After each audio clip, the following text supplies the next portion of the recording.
Saudara, Kejaksaan Negeri Kota Gorontalo memusnahkan barang bukti dari berbagai kasus tindak pidana penyalahgunaan narkoba dan juga kosmetik. Barang bukti yang dimusnahkan telah memiliki kekuatan hukum.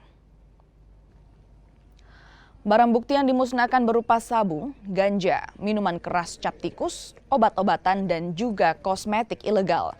Seluruh barang bukti ini terdiri dari 62 kasus yang ditangani oleh Kejaksaan Negeri Kota Gorontalo di tahun 2023. Pemusnahan barang bukti yang dilakukan Kejaksaan Negeri Gorontalo merupakan yang kedua kalinya sejak tahun 2022. Barang bukti terhadap 62 perkara. Ya, terdiri dari Harda, Kamtibum, ada TPUL, macam-macam, ada sajam, miras, narkotika, dan undang-undang kesehatan dari sama-sama kita saksikan bahwa telah dimusnahkan juga obat-obatan dan kosmetik yang tidak ada izin edarnya.